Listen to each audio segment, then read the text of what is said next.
ছাড়াই কথা বলা দরকার ছাত্রদের যে সংগঠনগুলো আছে। ছাত্র মানে আমরা সাধারণত বুঝি একাংশ যারা বৈষম্য বিরোধী ছাত্র আন্দোলন বলে যে সংগঠনটা আছে সেটা এনসিপি তৈরি করেছেন, তারা একটা বড় অংশ গেছেন সেখানে, তাদেরকে নিয়ে এই প্রশ্ন করে ফেলা দরকার যে বৈষম্য বিরোধী ছাত্র নামে মাস্তানি, আমি শব্দটা কনসিয়াসলি বলছি, আর কতদিন চলতে দেয়া হবে এবং সরকারের উদ্দেশ্যটা কি মাস্তানি চলতে দেয়া নিয়ে।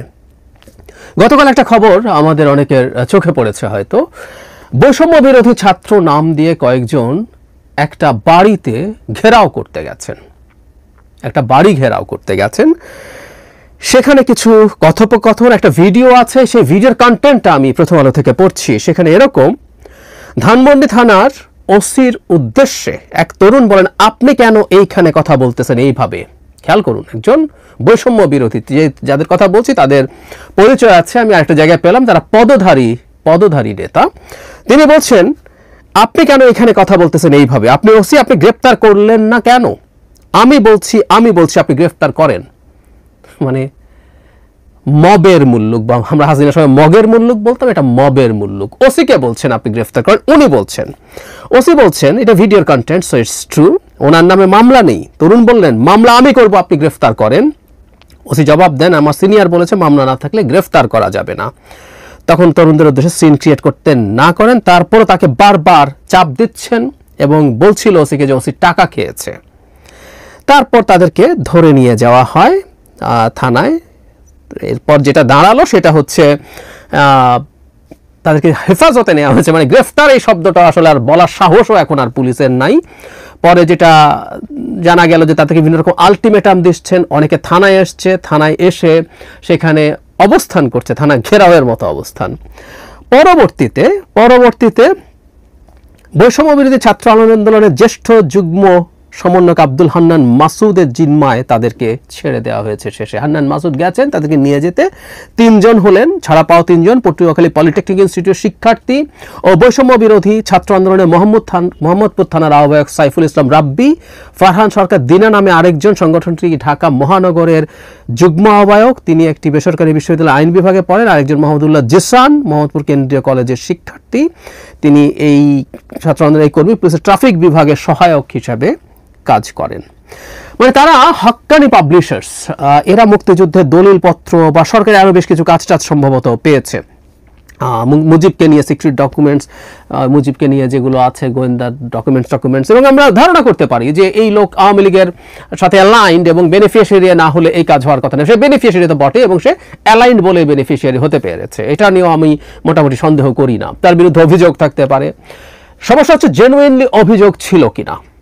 যদি অভিযোগ থাকে সেটার ভিত্তিতে মামলা হবে এবং সেটার মামলার ভিত্তিতে কাউকে পুলিশ গ্রেফতার করতে পারে, ব্যবস্থা নিতে পারে। বৈষম্য বিরোধী ছাত্র আন্দোলনের কতগুলো স্টুডেন্ট গিয়ে ওসিকে অর্ডার করছেন এবং ওসিকে হুমকি দিচ্ছেন, সেখানে এগুলো মাস্তানি, পিওর মাস্তানি, এবং এরপর তাদেরকে গ্রেফতার করা হয় না।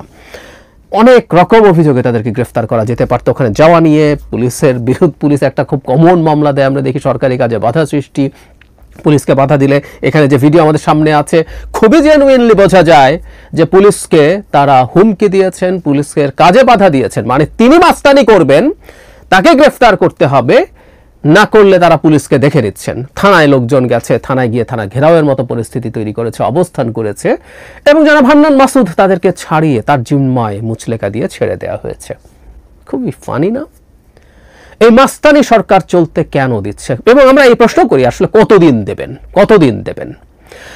খেয়াল করবেন, আমি বিএনপির লোকজন যখন আওয়ামী লীগকে পেটাচ্ছে বা ধরে টরে থানায় নিয়ে যাচ্ছে, আমি একটা কথা ক্লিয়ারলি তখনও বলেছি, আমি এখনো বলছি, কেউ পুলিশের যে কাজ, পুলিশের যে দায়িত্ব, তার বাইরে কেউ কিছু করবে না।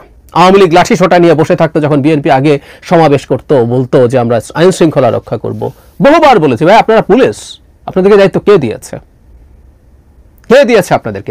রাষ্ট্র বুঝতে হবে তো। ঠিক একই কাজ যখন বিএনপি করছে আওয়ামী লীগের মিছিল ঠেকাতে, আওয়ামী লীগের মিছিল তখন বেআইনিও ছিল না, এই যে এখন বেআইনি, এখন যদি আওয়ামী লীগ মিছিল করে তাদেরকে ধরা, পেটানো, এগুলো বিএনপির কাজ না, বা কারো কাজ না, এগুলো পুলিশ করবে।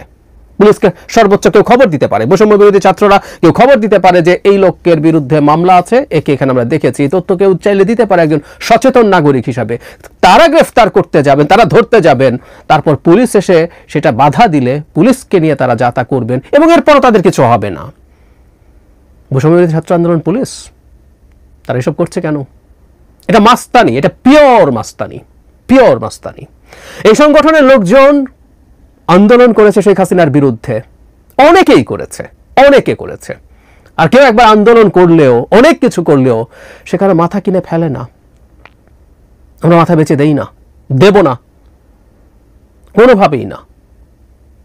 এই ইতিহাস আমরা জানি এসব কেন করা হয়, একদিন তুলনা করে দেখাবো আসলে কেন করা হয়। কিন্তু আপাতত এইটুকু বলি, ডক্টর ইউনূস সরকার আসলে মনে করছেন তার মাঠে কিছু শক্তি লাগবে।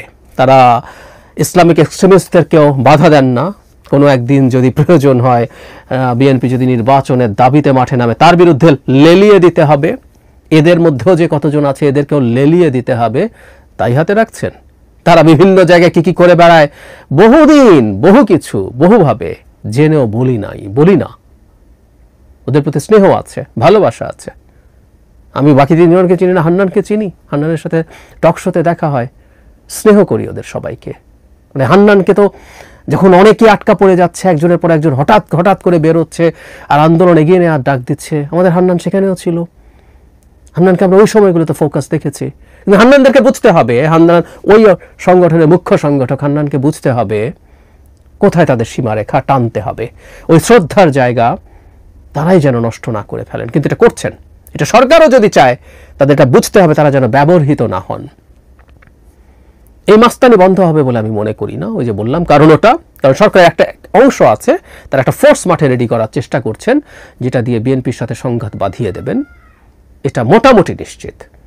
সুতরাং এই সতর্কতাটা আমাদের জনগণের জন্য অন্তত। আমি ইদানিং আর এই সরকারকে উদ্দেশ্য করে কিছু করতে বলি না, শেখ হাসিনার মতো। সরি, অনেক ক্ষেত্রেই জানি যে ওর এক সুনির্দিষ্ট পরিকল্পনা আছে, ওটা নিয়ে এসে চলবে, কিন্তু জনগণ যাতে সতর্ক হয়ে ওঠেন সেটুকু যেন বোঝেন তারা খুব ক্লিয়ারলি।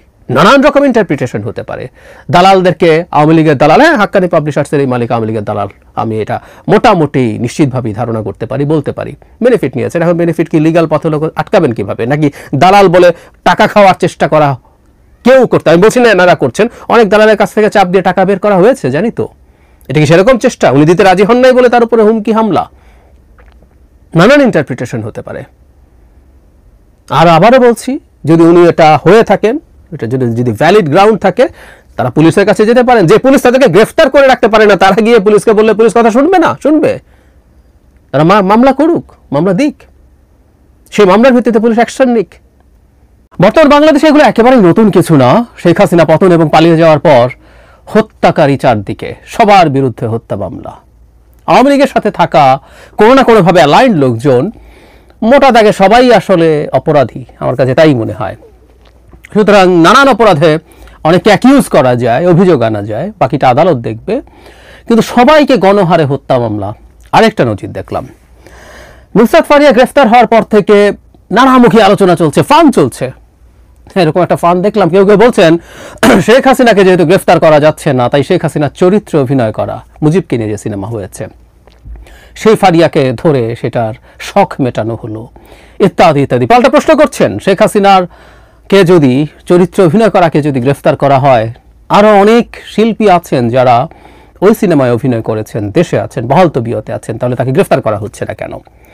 যদিও সরকারের দিক থেকে এটাকে তো কারণ বলা হয়নি, হবার কথা না। সরকারের দিক থেকে যা বলার কথা তাই বলা হয়েছে যে তার বিরুদ্ধে মামলা আছে। স্বরাষ্ট্রমন্ত্রী ব্রিফিংয়ে বলছেন তার বিরুদ্ধে মামলা আছে, তাকে না ধরলে তো বলতেন যে কেন যেতে দিলাম। কে বা কিসেকে ইন্ডিকেট করা হয়েছে আমরা নিশ্চয়ই বুঝতে পারছি। নুসরাত ফারিয়ার গ্রেফতারের সাথে সাথেই এই আলোচনা এসছে। কিন্তু আমার কাছে এই ধরনের হত্যা মামলা দিয়ে যাকে তাকে ধরার সবচেয়ে বড় যে ঝুঁকি তৈরি হয়ে গেছে, সেটা নিয়েই আসলে কথা বলা দরকার। সেটার সাথে আমি জামায়াতের বিরুদ্ধে মানবতা বিরোধী অপরাধের যে মামলা হয়েছিল, শাস্তি হয়েছিল, সেটাকেই তুলনা করতে চাই। আমরা খেয়াল করছি নুসরাত ফারিয়ার সাথে যখন এই ধরনের কাজ করার চেষ্টা করা হচ্ছে, তখন এই কথাবার্তা আমরা বলছি যে কয়েকদিন আগেই আওয়ামী লীগের সময়কার ডেপুটি স্পিকার, পরে স্পিকার এবং প্রেসিডেন্ট জনাব আব্দুল হামিদকে দেশ ছেড়ে চলে যেতে দেয়া হলো। এবং আমি দৃঢ়ভাবে বিশ্বাস করি স্বয়ং সরকার প্রধান উপদেষ্টার অগোচরে এই ঘটনা ঘটতে পারে না। মানে সরকার পুরোটা এটার সাথে জড়িত এবং দায়ী। এবং তিনি যখন গেছেন তার সিকিউরিটি ক্লিয়ারেন্স সব কিছু করে তিনি ওখান থেকে বলেছেন, উনি বর্ডার দিয়ে মাথায় মাফলার বেঁধে লুঙ্গি পরে বেরিয়ে চলে যান নাই। সুতরাং সরকার সেটা করতে দিয়েছে। এই দেশে এইরকম একজন মানুষ যিনি আওয়ামী লীগের একেবারে মূল নীতি নির্ধারণী জায়গায় বসে থেকেছেন পুরোটা সময়, তিনি পালিয়ে যান। আর নুসরাত ফারিয়ার বিরুদ্ধে হত্যা মামলা, আমি ঠিক জানি না নুসরাত ফারিয়ার সাথে আওয়ামী লীগের কোনো কোলাবোরেশন ছিল কি না, কি ছিল, কেমন ছিল, কতটুকু ছিল। রাদার তার জুলাই এবং আগস্টের কিছু ফেসবুক স্ট্যাটাস অনেকে শেয়ার করছেন যেখানে তাদেরকে এই আন্দোলনের সাথে সংহতি জানাতেও দেখা গেছে। কিছু আসে যায় না, ধরে নিলাম উনি সংহতি জানাননি এবং উনি আওয়ামী লীগের সাথে তার দহরম মহরমও ছিল, কিন্তু প্রশ্ন হচ্ছে তিনি কি হত্যা মামলার আসামি হতে পারেন কিনা, তিনি কি হত্যা করেছেন কিনা বা কোনোভাবে জড়িত আছেন কিনা। চাইলেই হত্যা মামলা যে করে দেয়া যায়, সরকার যে দায়ী করছে বা বলছে কেউ যদি মামলা করে আমরা কি করব, আমরা তো করি নাই, এগুলো ফালতু কথা। আমরা একটু পেছনে যাই, বহুবার বলেছি কিন্তু এই প্রসঙ্গে আবার একটু বলে রাখা দরকার। সেটা হচ্ছে মানবতা বিরোধী অপরাধের জন্য যখন শেখ হাসিনা আন্তর্জাতিক অপরাধ আদালত তৈরি করলেন, বিচার করতে শুরু করলেন, তখন প্রতিটা বিচারে সিরিয়াস প্রসিডিউরাল প্রবলেম ছিল। মানে উনি আসলে কিছু মানুষজনকে ফাঁসি দিয়ে দিতে চেয়েছেন, উনি সেটা করেছেন। আমি এভাবে বলি যে ভারত আসলে চেয়েছিল, ভারত তার মাধ্যমে এই কাজগুলো করিয়েছে। এর মধ্যে কোনো একটা মামলা সঠিক প্রসিডিওরে হয়েছে, নিখুঁতভাবে হয়েছে, যারা এই হত্যাকাণ্ডের শিকার হয়েছেন, বিচারিক হত্যাকাণ্ড, সেটাও জাস্টিসের সাথে হয়েছে, এটা বলার স্কোপ নাই শেখ হাসিনার এই কারণেই, কারণ প্রসেসটা ঠিক ছিল না। ফলে যেটা দাঁড়ালো, পরবর্তীতে এসে জামায়াতের পক্ষে এই ন্যারেটিভ এখন বাজারে চালু করা সহজ হলো যে তাদের ওপরে অন্যায় করা হয়েছে, অন্যায়ভাবে তাদেরকে ফাঁসি দেওয়া হয়েছে। আবারও বলছি, প্রসেসটা অন্যায়। এবং এখন তাদের এই অপরাধগুলো যে তারা কেউ করেননি, কোনোভাবে জড়িত ছিল না, এই আলাপ তোলাও সম্ভব হচ্ছে। এখন প্রশ্ন হচ্ছে, জামায়াতের যেসব নেতাকে ওখানে নেওয়া হয়েছে সবার ইকুয়াল অপরাধ ছিল না, ইনভলভমেন্ট ছিল না, কিন্তু কোনো নেতা কি ওই সময়ে মানবতা বিরোধী অপরাধের সহযোগী ছিলেন না? আমাদের হিস্ট্রি বলে ছিলেন। হিস্ট্রি, আবারও বলছি, এটা হলো একটা পারসেপশন, হিস্ট্রির আলাপ আমরা করব, কিন্তু বিচার দেওয়ার ক্ষেত্রে সেটার প্রসেস আছে, সেই প্রসেস অনুযায়ী কাজ হবে। কিন্তু একটা ভুল প্রসেসের কারণে জামায়াতের পক্ষে এখন এই আলাপ তোলা সম্ভব হয়েছে ওই বিচারটাকে ইন্ডিকেট করে।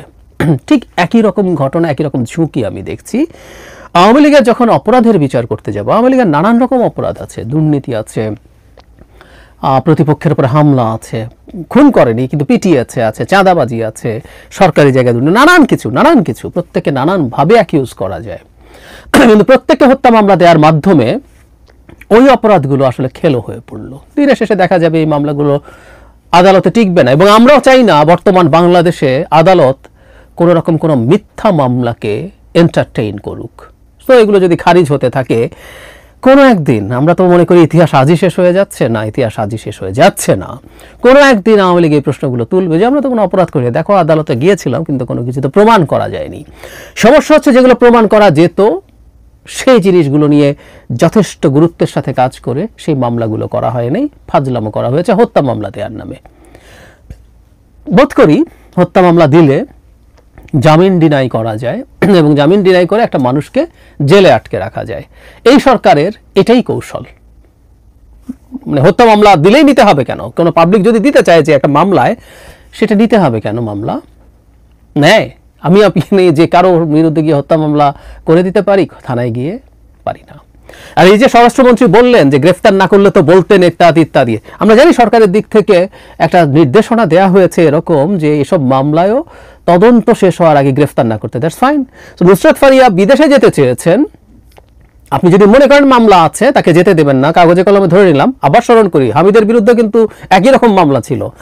যাই হোক, আপনি তাকে যেতে না দিতে পারেন, তাকে বাধা দেন, দেশের মধ্যে নিয়ে আসেন। গ্রেফতার করতে হবে কেন? প্রশ্নটা ওই জায়গায়, গ্রেফতার করতে হবে কেন? গ্রেফতার করা হলো, কারাগারে পাঠানো হলো, ভালো কিছু হয় না এতে, ভালো কিছু হয় না। নিজের হাতে ক্ষমতা থেকে নিজেকে অনেক কিছু মনে করেছিলেন শেখ হাসিনা, তার পতন হয়েছে। এবং শেখ হাসিনা পতন করিয়েছিলাম আমরা, আমাদের সমাজের সকল নাগরিক তার হিউম্যান রাইটস, সিভিল এবং পলিটিক্যাল রাইটস উপভোগ করবে এই জন্য। সেটা আওয়ামী লীগও বহুবার বলেছি। বিচারে আমরা শেখ হাসিনার জন্য বিচার চাই, শেখ হাসিনার জন্য ন্যায় বিচার, ইনসাফ চাই, সঠিক প্রসেসে একটা বিচার তার জন্য নিশ্চিত করতে চাই। তাতে তার ভয়ঙ্কর শাস্তি হতে পারে, ফাঁসি হতে পারে, সেটা পরের কথা। কিন্তু এই জায়গায় কোনো খুঁত আমরা রাখতে চাই না। আমরা যদি এসব করে বেড়াই, সেই আওয়ামী লীগের গায়েবী মামলার সাথে কি পার্থক্য হলো? করছি এবং সরকারের সায়ও আছে দেখছি। আমি জানি না, আমি ইদানিং আর সরকারকে আহ্বান জানি না। আওয়ামী লীগের সময়টা বলতাম, আমি সরকার কিছু বলছিলাম, জাস্ট জনগণকে বলছি জাস্ট জিনিসটা দেখে রাখুন। আমি ওই সরকারের প্রতি আসলে তেমন কোনো আহ্বান এখন আর জানাই না, কারণ আমি দেখছি এই সরকার ইনক্রিজিংলি প্রচুর সরগোল হয়েছে না এই মামলাগুলো নিয়ে, কোনো কেয়ার করেছেন তারা ইনক্রিজিংলি তারা যা মনে করছেন, যেভাবে মনে করছেন তাই তারা করার চেষ্টা করছেন, সেদিকে এগিয়ে যাচ্ছেন, কাউকে কোনো পাত্তা টাত্তা দিচ্ছেন না। একটা সময় তারা রেসপন্ড করতেন, মানুষের কথা শুনতেন, মানুষের সাথে কমিউনিকেট করতেন টু সাম এক্সটেন্ট, যে মানুষ কোথায় কী বলছে, টকশোতে কী বলছে, ফেসবুকে কী বলছে, অন্য জায়গায় কী বলছে, সেগুলো থেকে গুরুত্ব দেওয়ার চেষ্টা করতেন, সেটা অনুযায়ী রেসপন্ডও করতে দেখেছি। কিন্তু আস্তে আস্তে তারা সেই জায়গাগুলো থেকে সরে আসছেন। ক্ষমতার বয়স যত বাড়তে থাকে তখন সম্ভবত এই পরিস্থিতিগুলো তৈরি হয়। সো একটা সরকার 9-10 মাস না যেতেই যদি এটা হয়, একটা সরকার শেখ হাসিনা যদি 15 বছর ক্ষমতায় থাকেন, তিনি আমরা বলি না যে আইভরি টাওয়ারে চলে গিয়েছিলেন, সেটা তো অনিবার্য। এই সরকার তো 15 বছর না, 15 মাসের দিকে যেতে থাকলেই আমার মনে হয় তারা এই ব্যাপারগুলোতে আরও বেশি রিলাক্টেন্ট হবে এবং আমাদেরকে অবাক করে দেবেন। বটম লাইন, একটা নির্বাচিত জনগণের কাছে জবাবদিহি করতে এমন একটা সরকার আসলে আসতে হবে। আমি আজকে সকালের ভিডিওতেই বলেছিলাম যে এই সরকারের একটা বড় সমস্যা হচ্ছে ওকে নির্বাচন করতে হবে না। সুতরাং মানুষ কিভাবে দেখলো, কি দেখলো, কেমনভাবে দেখলো, সেটা তার বিষয় না। আবার একটা কথা একই সাথে জরুরি, মানুষ যদি কোনো কিছুকে, অন্যায় কোনো কিছুকে পছন্দ করে, রাষ্ট্রের জায়গা থেকে, সরকারের জায়গা থেকেও আবার সেটা করা যায় না। নুসরাত ফারিয়াকে গ্রেফতার করা যদি এমন হয়, কাগজে কলমে বলছি 50%-এর বেশি মানুষ সমর্থন করে বা পছন্দ করে, তারপরও এটা করা যাবে না, কারণ রাষ্ট্রের কাজ হচ্ছে ন্যায় বিচার নিশ্চিত করা।